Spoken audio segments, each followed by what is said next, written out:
So hopefully y'all can see that, right? So that's the title of the workshop, right? So we're creating and using buyer personas to guide our marketing initiatives. So this has become increasingly important because we were just starting to talk about this before we started about connected TV and over-the-top television and the level of personalization that marketing can take. So it's pretty cool. So let me just,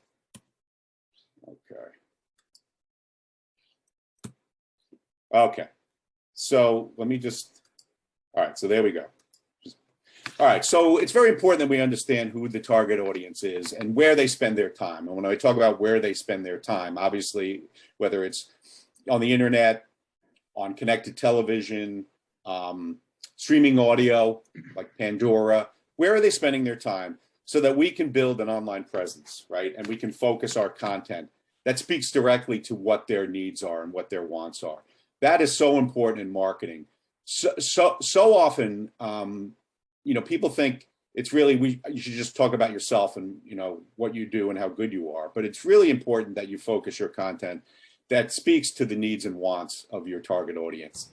How do you address that? They want to know, what are you going to do for them? What can you do for me, right? That's so important. So just want to kind of set the stage here. So we have what's now called inbound marketing. And what we used to do was called outbound marketing or traditional marketing. And when we talk about what traditional marketing was, those were the old days where if you needed to reach an audience, you would take an ad out in the newspaper or advertise on terrestrial radio or even on TV, maybe run an ad or a billboard or a direct mail piece, right?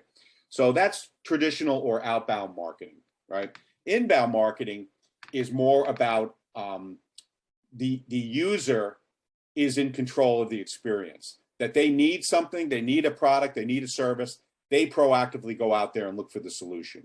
Whereas outbound or traditional marketing is you cast a wide net, you hope you get a percentage of a return. Very little control over who your audience is, you know, if you're with the traditional marketing model. So, you know, just comparing the two, once again, outbound is that old-fashioned traditional marketing. You know, it's really designed to capture any consumer's attention. In other words, there's really very little specificity in that kind of marketing. It's you know, like I said, wide net. You're hoping to reach many people, so you get a percentage of a return, and that was direct mail and print and things like that. So, you know, you really had to make your message stand out. Okay, whether it was with a bold offer or a bold statement. Or something like that to try to draw attention to yourself. You had very limited channels. And when I mean channels, I mean, you know, platforms or different ways. So like newspapers would be a channel or radios would be a channel. So you were very limited. And it's very difficult to measure, right? How do you measure how many people, you became customers because they saw your ad in Newsday? You know, that could be a difficult thing to do, or they listen on the radio. But with inbound marketing, we're really trying to create informative content that's targeted to specific audiences, right? So that's where the buyer persona comes in, right? Specific audiences. So we tailor our messaging to that audience. It's all about, you know, identifying who it is, and then we tailor our message. So we have multiple channels that we can reach people, okay? We can use traditional channels in conjunction with new digital channels. So you could run an ad in the newspaper or direct mail card and then do geofencing or Google pay-per-click or anything like that and do it all together. But you have many choices in terms of reaching people through this inbound marketing thing. And then, of course, we can measure things. And what we measure is our KPIs, that's engagement, right? KPIs, you know, are our key performance indicators. You know, how many people clicked on an ad? How many people went to our website? How long did they spend on our website? What pages did they look at on our website? Did they fill out a form? Did they call us? You know, did they walk into our store? We can measure that. We can measure all that stuff. So outbound, that traditional marketing interrupts a person's life, right? Okay, a radio spot interrupts, right? You're listening to music. right? A commercial comes on, okay? You're reading the newspaper, you turn the page and there's a full page ad. It's an interruption, okay? Well, inbound marketing helps people solve a problem, right? Inbound is people have a question, right? Where can I find a PR agency near me? They do a Google search, right? And then the searches help them to solve that problem. So whether it's done right there on a search result page or they click and go to a website. So that's very key distinction. This interruption marketing that we've done in the past, right? Putting flyers on the windshield of your car is interruption marketing, right? You get in your car, you're getting ready to go, and you're like, what's on my windshield? Now you're gonna get out, take it off, and that's interruption marketing, right?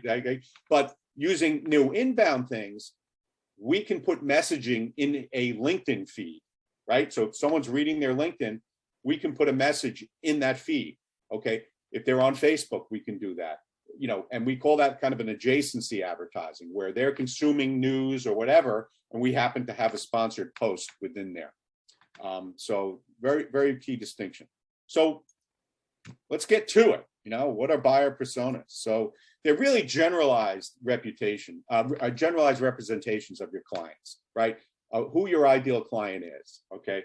So we want to be able to understand these people better so that it makes it easier for us to create and customize our content that speaks specifically to these people's, their needs, their wants, their concerns, and things like that.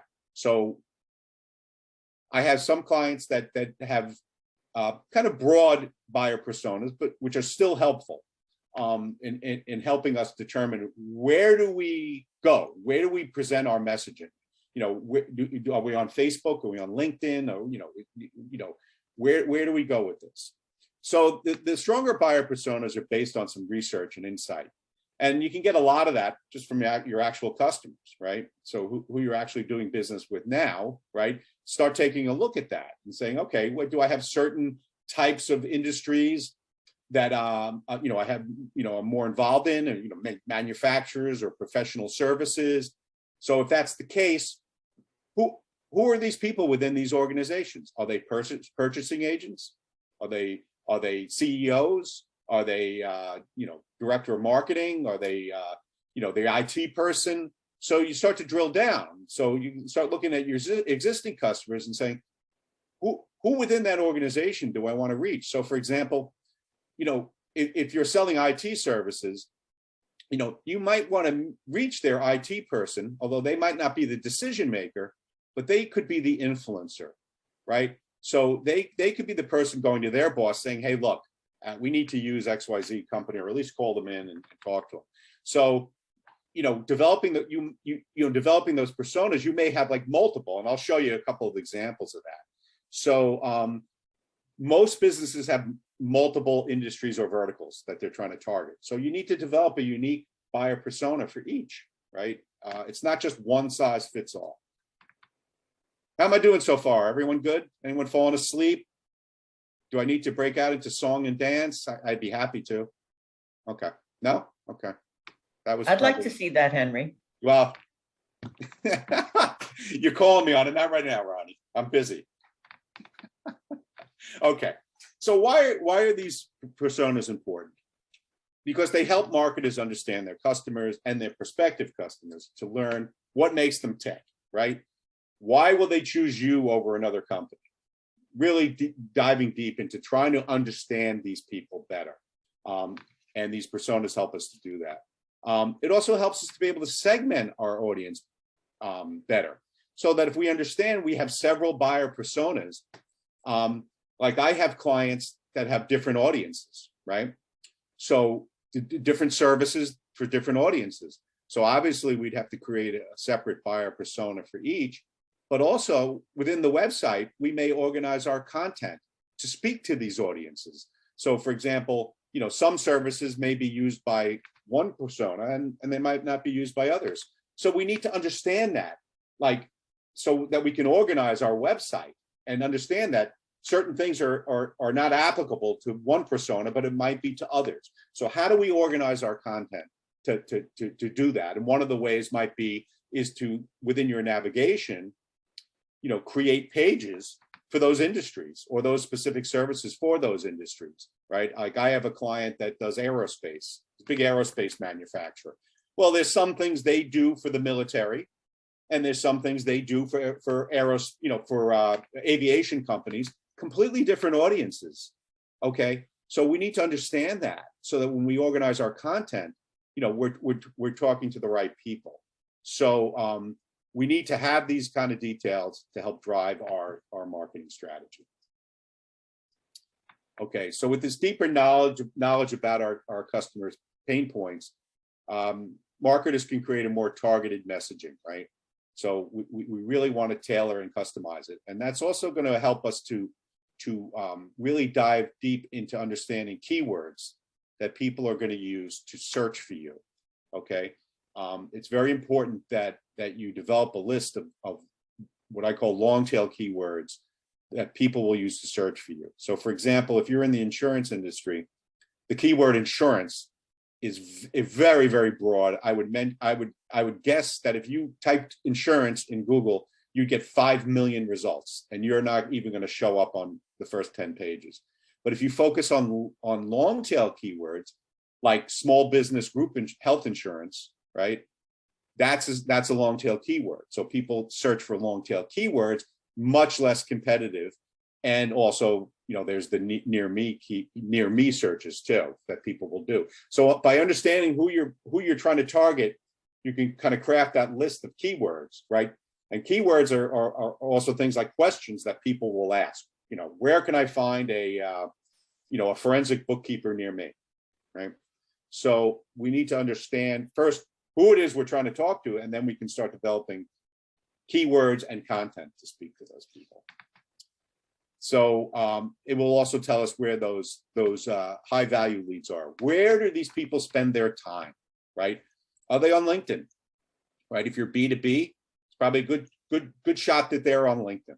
Okay, if you're business to consumer, B2C, probably more of a Facebook, Instagram type thing, TikTok, right? So by identifying the persona, then we can understand where do they go, where do they get their news? Like we can start drilling down even deeper.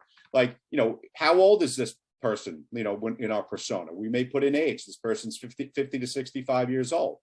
Well, okay, so that might also dictate where we're going to target things.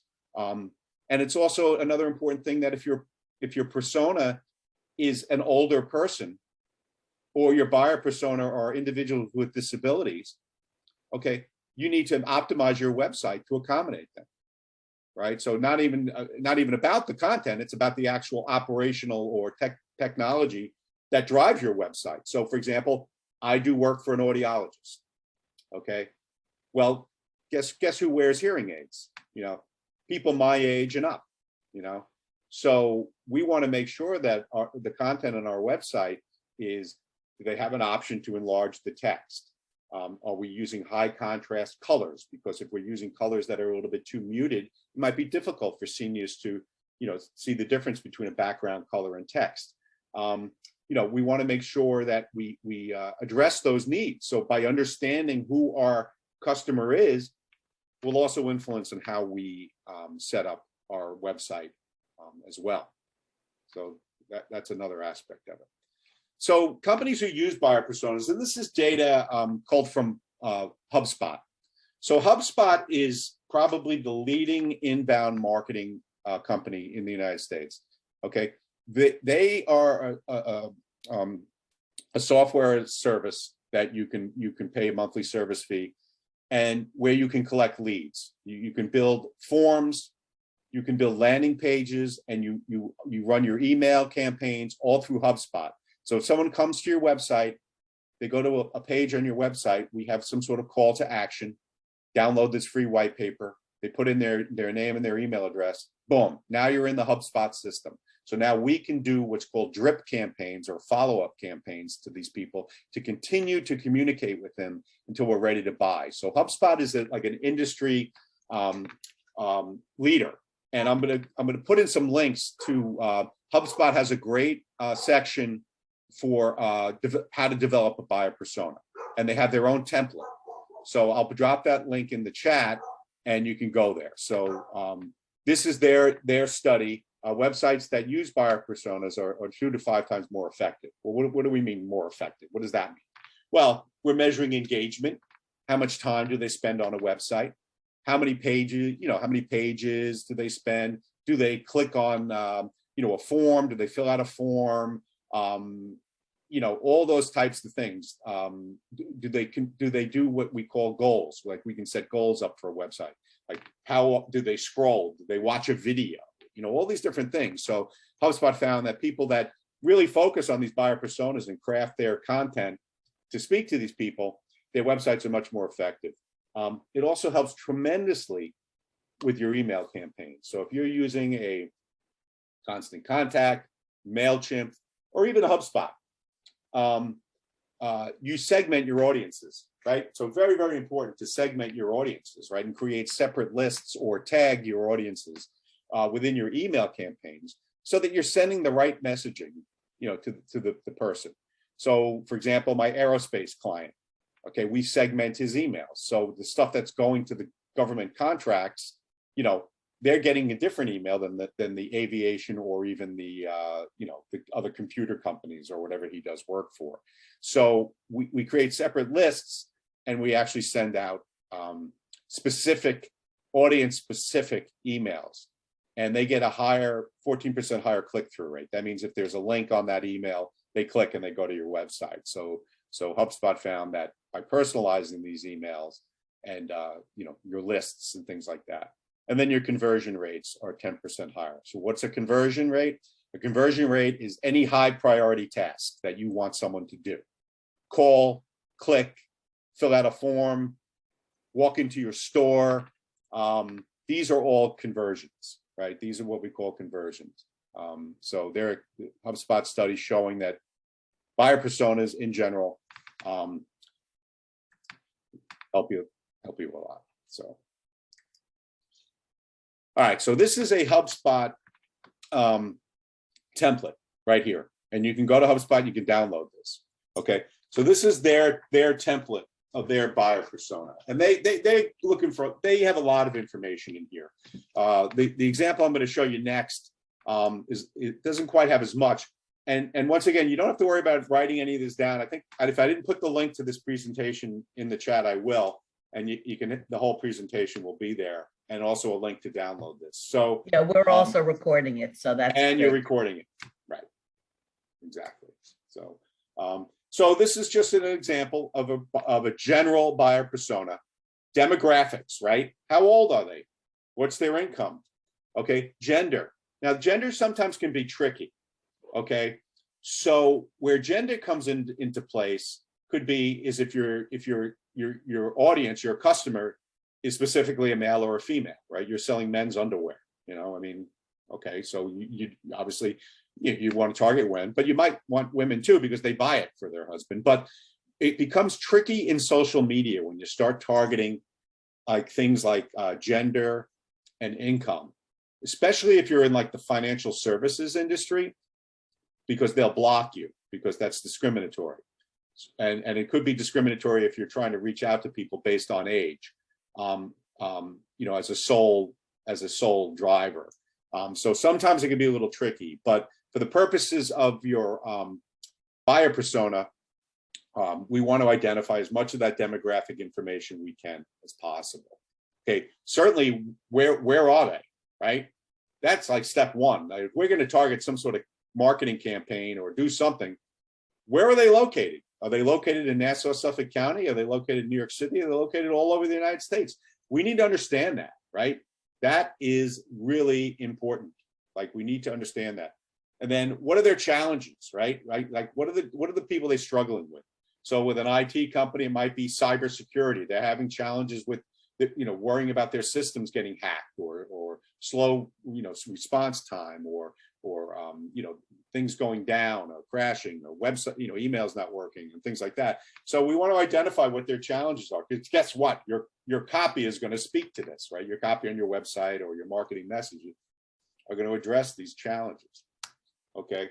So what are their communication preferences? Like we said, if they're an executive and you're reaching more B2B, it might be LinkedIn. Okay. If it's a younger audience set, like you're trying to reach, Gen Zers or people like that, it might be Instagram, right? So we need to understand that, right? What are their preferred methods of getting news or content and things like that? We need to understand that. And then what can we do to help them overcome their challenges? What do we offer? Specifically, what can we do? What is it that we can do to help them? Okay. Also, any sort of goals? Are there any company goals, professional goals, things like that? Job titles, career paths, any sort of lifestyle interests, right? So when you're developing this persona, I mean, it's kind of a leap a little bit here. You're kind of going out there and kind of making some assumptions that what kind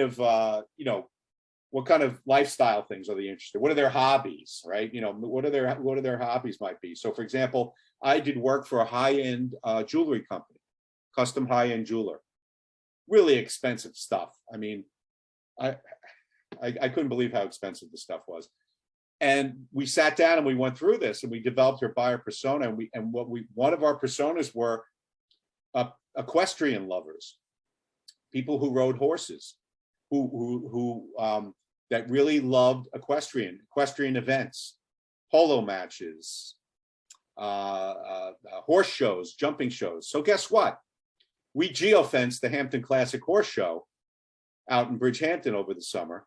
And we set up a geographic boundary around that whole compound. And anyone that walked into that compound with their smartphone, we served them up ads for my client's high-end jewelry. Okay, because that was one of her buyer personas, right? So another one was these people went to very fancy high-end restaurants, right? So out in the Hamptons here where I live, thankfully I know all the high-end restaurants because those are the ones I can't afford to go to. So I know them all, but I can't go. So the 1779 house or whatever is one of the highest ends, there's all these real high-end restaurants. So her clientele who buys this high-end jewelry, they dine at these restaurants, right? They go to these gourmet markets to get their gourmet food. They do, so we developed these personas so that we could reach all of these people in terms of their lifestyles, right? And the different things that went along with those lifestyles. They went to Guild Hall out in East Hampton to watch shows. They went to the museums and things like that. And we've identified that, she was looking for a man, men 35 to 65 with a household income of over $250,000, right? And she said, I want to target all homes worth over $1 million in value, like homes, like we can do that, home value. Well, the problem is just about every house out in the Hamptons is over $1 million. So you're not really narrowing down your search. So what we did, and that's the highest you can go, like in the targeting parameters that we have available to us, the highest we can go is $1 million plus. And that is just not going to work out here in the Hamptons because that's 80% of all the homes out here. We need $10 million plus, right? That's who we needed to talk to, but we couldn't because the highest was $1 million plus. So I found that kind of interesting, So this is a buyer persona. It's a little broad, but it's an example for an IT company, right? Nassau, Suffolk County, they're targeting companies $1 million plus annual revenue. They're looking to target IT managers, 32 years old with an annual income of $50,000 a year. This is kind of like their persona. And then they write a little narrative about it, about what their needs and their wants. Like, they're generally forward-thinking people and they know what needs to get done, but they're swamped, right? They're just swamped in the day-to-day activities. So my client wants to be hired to assist this IT person with their stuff. So this person could be their entree in, right? This is the inside company contact. So that if they can reach out to Director Danny and make contact with Director Danny, whether it's through LinkedIn or other methods, then this could be the entree. Director Danny could say to his boss, hey, look, I just met with XYZ IT company. I think they might be a good fit. Let's schedule a meeting. So that's one persona for like an IT company.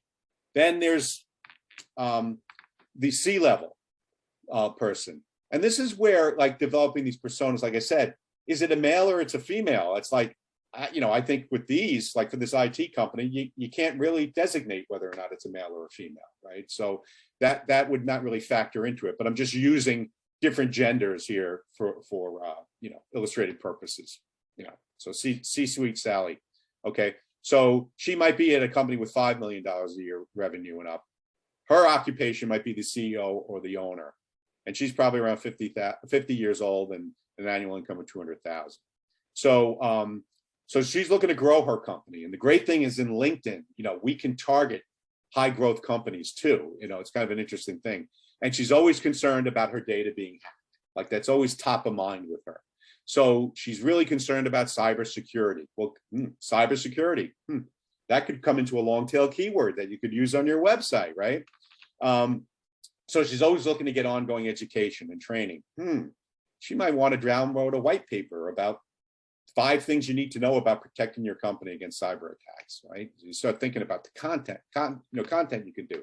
So she's looking to partner with an IT company that addresses her concerns, right? She's concerned about getting hacked, and it's not so much about how much it's going to cost because she understands what it's ultimately going to cost her if she gets hacked.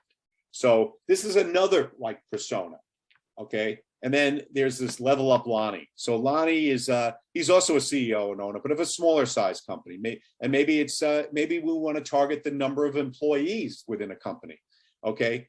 And he's got a one-person IT company, and he's looking to reduce expenses. So he's looking to save money in his IT, as opposed to C-level Sally or whatever her name was is really looking about security. It's much less about price. So he knows he's got to invest in it, but doesn't have a clue what he needs to do. So he really needs help. They don't have a strategy. They don't have any vision when it comes to IT. So that's where some of these tools can really come into play. And what I'm going to do now is I'm going to escape out of here. And I'm going to go into like LinkedIn and show you, for example, LinkedIn. Okay, Henry, before you start, I have one question going back a little bit because the person came in. He wants to know, where is he? Oh, there it is. Who sets the parameters for the search that you're talking about? This was right around geofencing. Who sets the parameters for that? Yeah, so we do. So we work with the client. We want to understand in terms of parameters or the actual. We'll research locations that we might think would be appropriate. Our client would give us locations also that they think would be work, and then we set all that up and we plug in all this information into our geofencing platform to do it. So long and short of it is we do it. So many websites, hopefully your own website, has Google Analytics installed on it. And Google Analytics is a free Google tracking tool that helps you monitor the traffic coming to your website. How many visits? It's anonymous, okay? It doesn't tell you who, okay? Google Analytics tells you a story over time about the engagement on your website. How many people have come to your website? How many people have come to your website repeatedly? How long do they spend? How many pages do they look at? Different things like that. Okay, so Google Analytics, every website should have it. It's free. It's a little bit of a tracking code that needs to go on there. So we can look at our Google Analytics data, traffic coming to our website, to help us understand how to put together buyer personas. So for example, traffic to this website using their demographics tool in Google Analytics tells us the age breakdown of the visits to our website. Okay, now the thing you need to understand about this information is this demographics, they're really pulling this information from people's Google profile, right? Many times people are logged into their Google account, right? Because they have Gmail or whatever they're doing, and they're surfing the internet, right? They're doing their business. Well, Google's collecting that data, right? So they know how old you are, right? They know what gender you are, okay? So roughly 25 to 40% of all your website visitors, you would be able to track some level of demographic data, okay? So in this case, we can see the sweet spot here is 25 to 34, predominantly male, in this case, right? So that's kind of interesting, right? That's interesting data. Then we can look at like the age breakdown, okay, in Google Analytics and see what type of engagement on your website by age, right? You can see that someone 25 to 34 years old spent almost 3 minutes on your website, okay? But someone 55 to 64 spent 3.5 minutes on your website. So you can look at this. This is how many pages per their visit they looked at, right? Then there's something called bounce rate, and that's the percentage of people that visit one page of your website and leave. Okay, so in this case, 42.65% of the people visited one page of this website and left. That's it. Okay, so you can start to look and see by age what type of engagement you get on your website. Kind of interesting. And then there's also things called in-market segments. And this is data that Google collects. So we can look at what's called in-market selection. So in this case, 56% of the total visits of this website, we were able to collect this data about this user. So 5% of people have product interested about travel and hotel. They're interested in real estate, financial services, real estate here in this case, travel. So we can start to see here some of their interests of our users as well using in-market segments. And this is all pulled through Google. And then they have something called an affinity category. And these are lifestyle preferences. So that if you know your audience is a cooking enthusiast, well, guess what? That's could be part of our buyer persona. And that might be as if we're going to target things on streaming television, that we're going to go in and target them on channels like the cooking channel or something like that. We can do that. So Google Analytics provides all this data for us. Okay. Another way to get insights to help you develop your persona is Facebook Insights. Okay. And I'll put the link in the chat. If your company has a Facebook page, okay, you can go to Facebook Insights, and it's a dashboard where you can track user behavior on your business Facebook page. Okay, it's set up. So you go in and you can look at it and say, for example, in this particular case, if you have Facebook and Instagram, because Facebook owns Instagram. So you can see here for this particular company, here's their age and gender breakdown for Facebook. They've got 3,200 likes. And here's their Instagram followers by age and gender. So once again, this helps us to identify who our customer is. These are people going to your Facebook company page.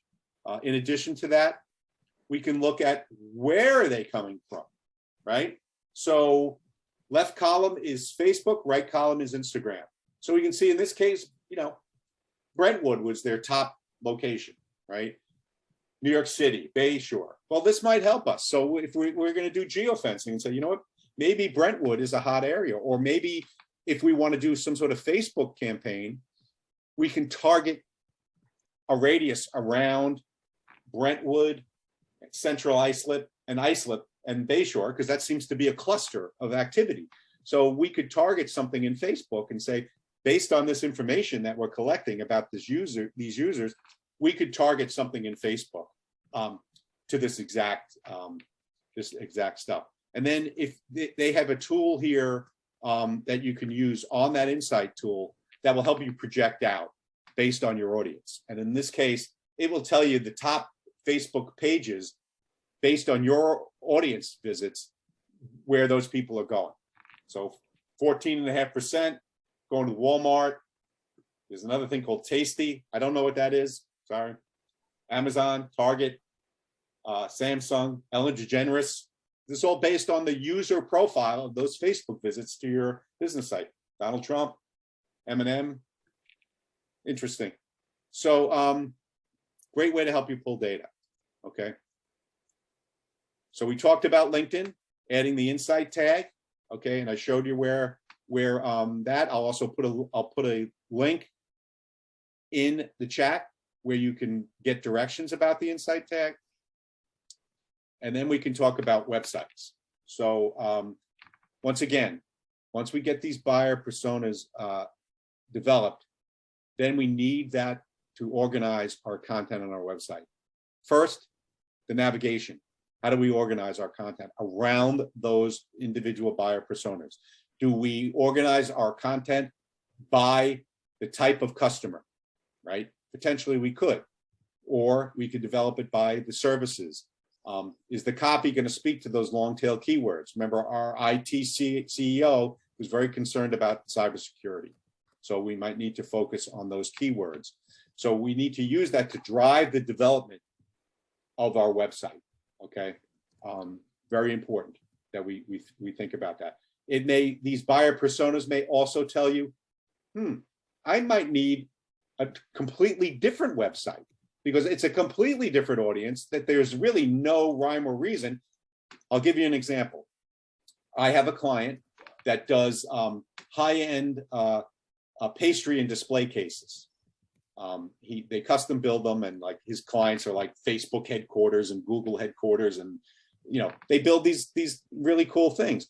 But he also does, because he builds these pastry cases, he got into like the gelato equipment business, selling gelato equipment and training gelato store owners how to use this equipment and how to run their business. Well, those are really different audiences. So we have different websites for them, right? We have completely different websites. So your buyer personas may dictate to you that you have to do a separate website about that.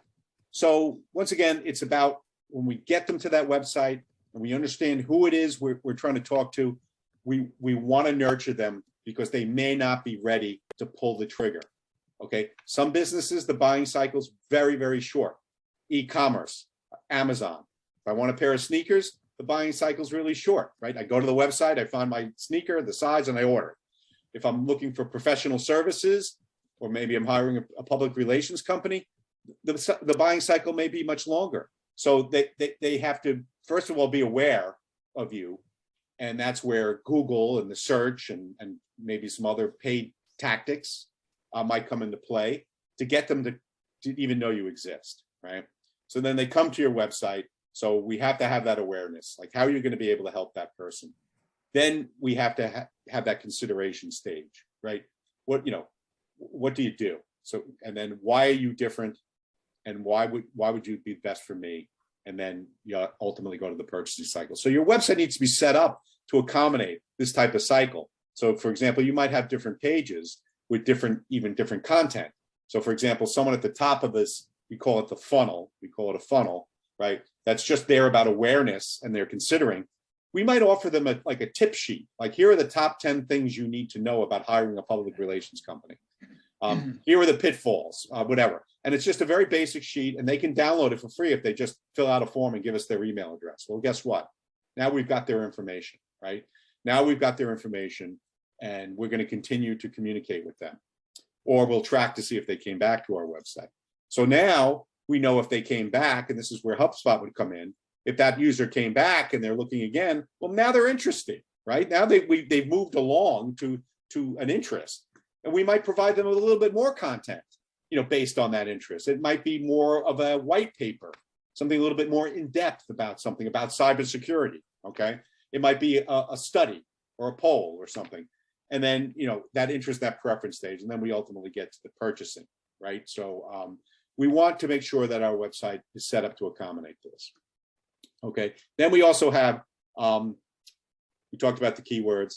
Then we also have digital marketing, like the paid component of this, where you might advertise digitally to these specific buyer personas. So what's so cool about it now, which really, really great, is audience targeting, right? We have the ability to target your exact buyer persona. So it just becomes a question of what tactic, and when I say tactic, that's like which tool. Do we use Facebook? Do we use TikTok? Do we use LinkedIn? Do we use geofencing? Do we use Google search? Do we use postcards? Do we use flyers on windshields? Whatever. Do we have a sandwich board standing on the corner of the street? What's the tactic, right? So we can target these audiences and match it up with the right tactic. So some of the newer things out there, like TikTok now, TikTok for business is like really cool. So like you can set up in TikTok and you can go in and just looking at the time. And you can go in and select your audience by their interests, their demographics, you know, hobbies, all sorts of videos they view. You can target all that and then serve them up a video ad on TikTok, right? That link to your site. It's a very effective way. I love TikTok. That's the one, that and LinkedIn I spend most of my time on. And what I like about TikTok is there's certain things like that I follow that I really enjoy. There's a woman that does these Excel spreadsheet tips, and she does these videos. Each one's just one tip, and I follow her. There's another one. She's an art historian, where every TikTok post she covers a specific work of art and discusses it in detail, which is really cool. You know, but Henry, aren't they very short? I mean, how long? 3 minutes. TikTok? 3 minutes. Now, how does it compare to Reels? I don't really know much about Reels. Oh, on Instagram. I don't really use it. So yeah. Oh. Yeah, Okay. I don't really use that much. Kind of the same thing, I thought. Yeah. I've been really focusing on the TikTok part of it. And then the thing about Reels is when I set those up, I do set up Instagram campaigns, but I set them up in Facebook, and then it automatically sets up all that stuff for me in Instagram. Right. So I don't really follow it that much, like in the specifics, because on any given Facebook and Instagram campaign I do for a client, there's probably 16 or 17 different variations of the creative that includes video. So there's a lot, you know. So I don't really get too involved in the specifics of it, because I just kind of generally apply it. But the TikTok thing, it's a great, like, you know, some people, yes, they're watching Paris Hilton or whatever, you know, I don't know. You know, that's not for me. But TikTok gets to learn which videos through an algorithm that you like, or you can just follow people, right? And do it. You know, a lot of celebrities that now have TikTok channels and things like that.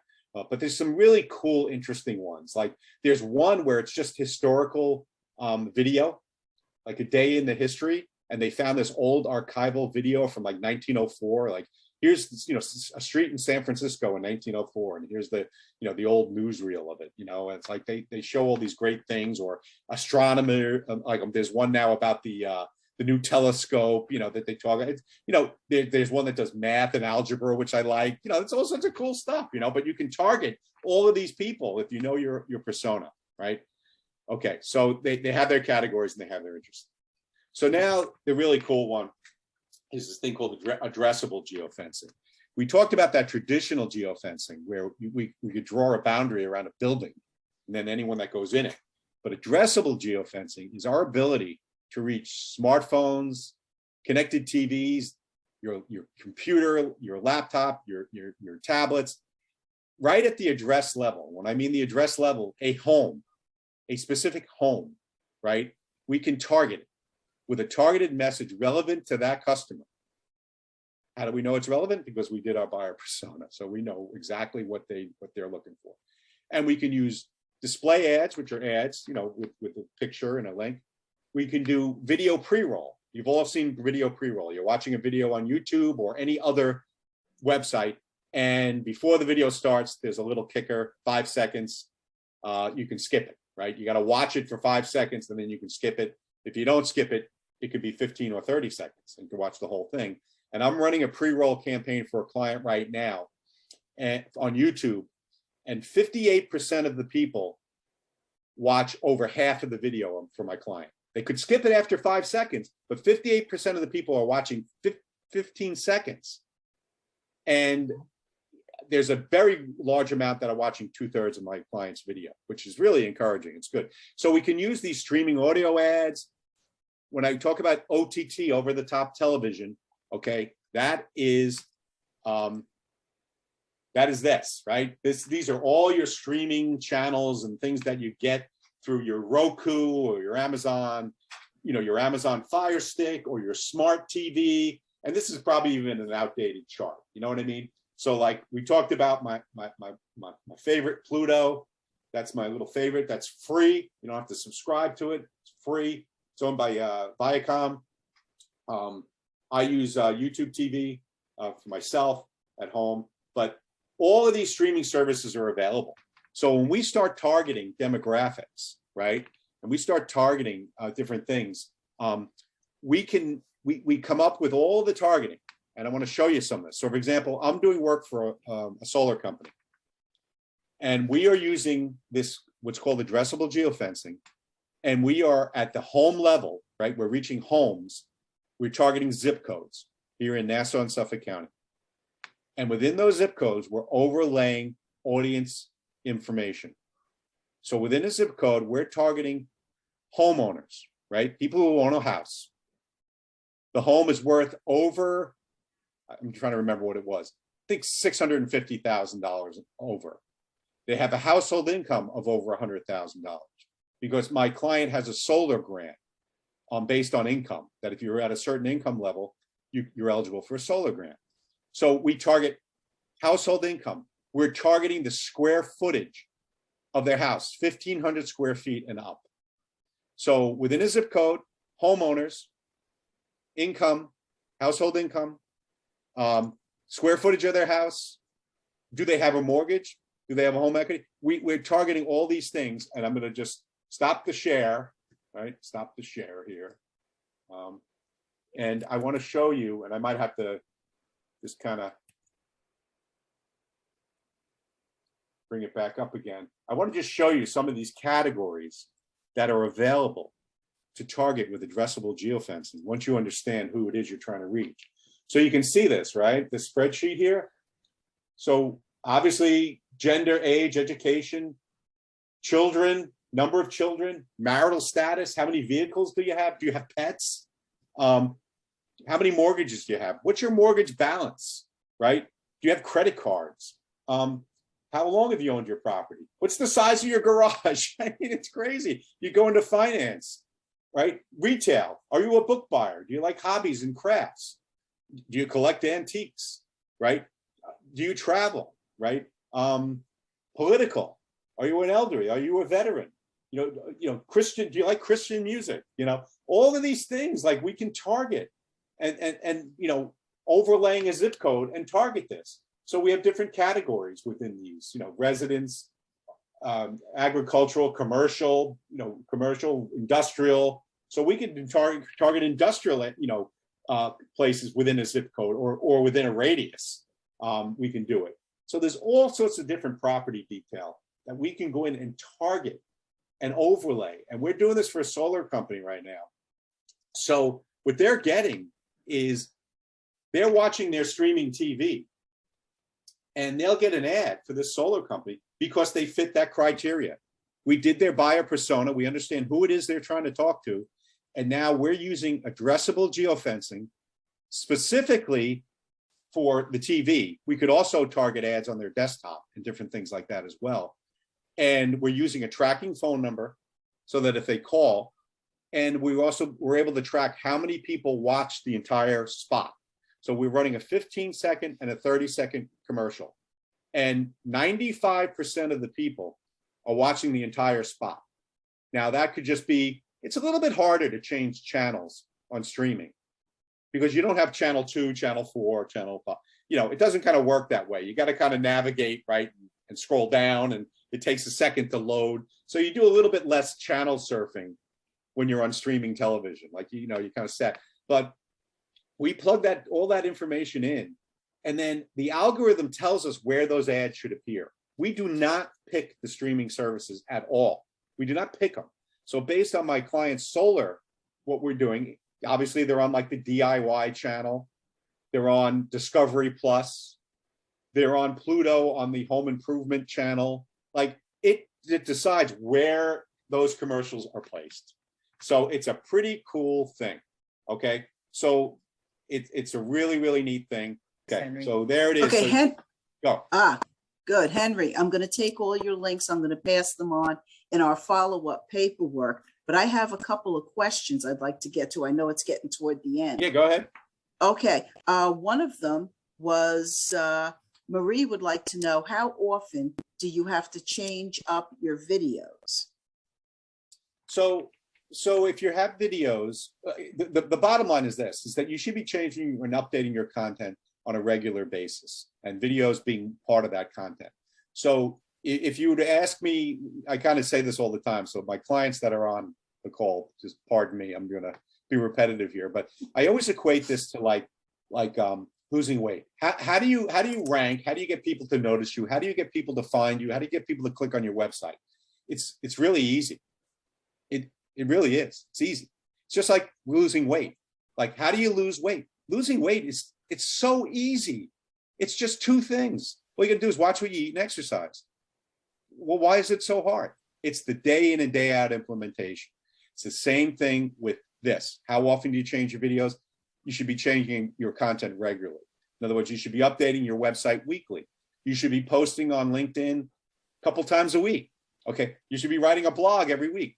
Is it realistic given all our time and all the things we're working on? Maybe not, but it's that day in and day out implementation. So the answer is you should be updating it as often as possible, but those videos should all be up on YouTube. All those videos need to be up on your YouTube channel and create playlists so that if you have tutorials, that should be a playlist. If you have shared videos from other sources, that should be a playlist. How-tos, that should be a playlist. YouTube is the #2 search engine behind Google. Guess who owns YouTube? Google. So whether you're swapping out your videos or not, they should all be on YouTube. And then if you're going to embed videos on your website or embed them in your blog, you should do it as frequently as possible.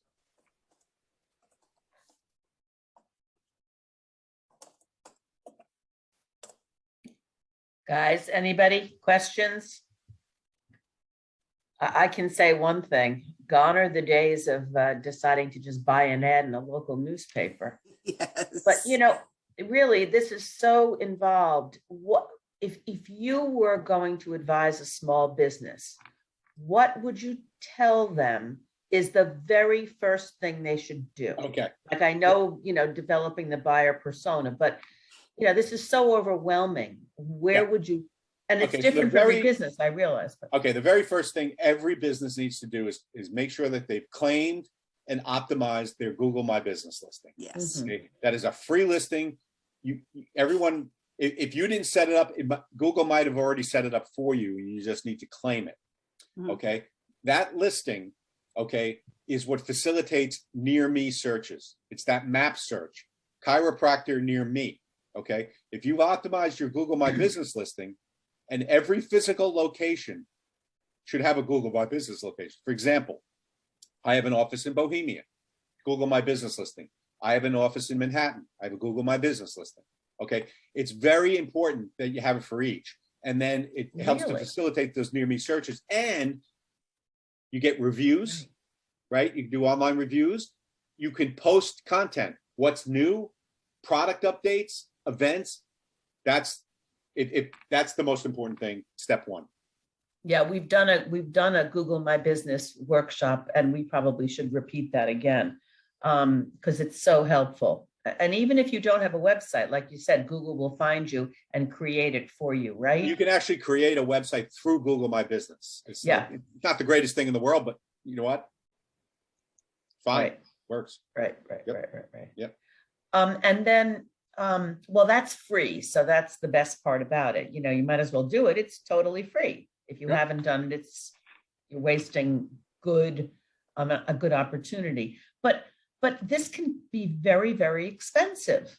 Yeah, well, if you're a very small company, like if you're a real, go ahead. If you're just trying to create a little business, Google My Business, of course, is the best thing to do. But you know, you don't want to get too many people if you can't meet the needs of that. Well, you're right, and it could get very expensive. So then what you want to do is focus on those social media platforms, right? Okay, and do organic postings, okay, and post frequently. But what's in your control is being able to produce content on why people should consider you, right? You can post content, educate your audience.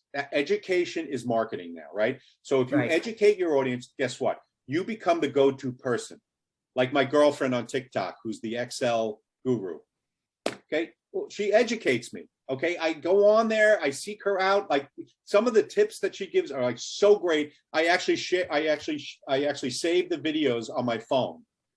you know, and I just download the video and put it right on my phone. Recipes, like I get recipes from that. So social media, organic posting, educating. Okay, the rule of thumb when you're posting on social media is 80-20, right? 20% of what you post should be promotional, self-serving. 80% should be informative, educational, and things like that. Then people will start following you. They'll start maybe sharing your content. That's engagement, right? We can get them to engage. Okay. Then you can drop in the promotional thing. Like I'm doing a workshop today, and click here to, watch it or whatever. And there are some really cool things that you can do with social media. And once again, understanding who your buyer is, your buyer persona is, and who your audience is, and things like that. That would also help you in LinkedIn, okay, to go and target those people. Now, there's a lot of etiquette about trying to connect with people you don't know. So I don't do it, okay? I know a lot of people that do it. I know a lot of people just say, hey, I came across your profile. I don't know you. I don't do it. I met a client for the first time the other day, had a meeting with them. As soon as I got back, I connected with them on LinkedIn. I met someone at a show or a thing, I connect with them on LinkedIn, okay? And you seek those people out. And if you don't know them, look at their connections, because you can see who they're connected to. And LinkedIn will tell you, you share 3 connections in common. Oh, okay, Ronnie's connected with that. Ronnie, would you mind making an introduction for me? Okay, so using the organic social media tools if you don't have a big budget. That's excellent. Yeah. I should mention also that you're doing another workshop for us in February on the 24th about getting started with e-commerce. So if anyone wants to come to another Henry workshop, we're doing that later in February. And maybe you and I can talk about maybe putting together a TikTok for business workshop. That sounds like a really interesting. I've been thinking about that one. And we also have another workshop on the 17th of February. Henry's is on the 24th, but on the 17th, there's a workshop about a business valuation, which is something that the business owner always overestimates the value of the business, but we'll give you the realities of that. And that's going to be Stuart Levenberg, if anybody has ever heard him speak about franchises. Actually, it's someone from his company. I don't think he's doing the workshop himself, but that's great. Are there any more questions for Henry today before anyone has to leave? I can't imagine that people don't have millions of questions. Henry, I know that you put up your contact information, so if people reach out to you to see if you can, help them in some way. Yep, it's up there at the top. Okay. We're on the top up Thank there. You. And the link to the presentation. And I'm going to put it in the follow-up paper. Okay. Of course. Excellent. Okay. Excellent. Okay.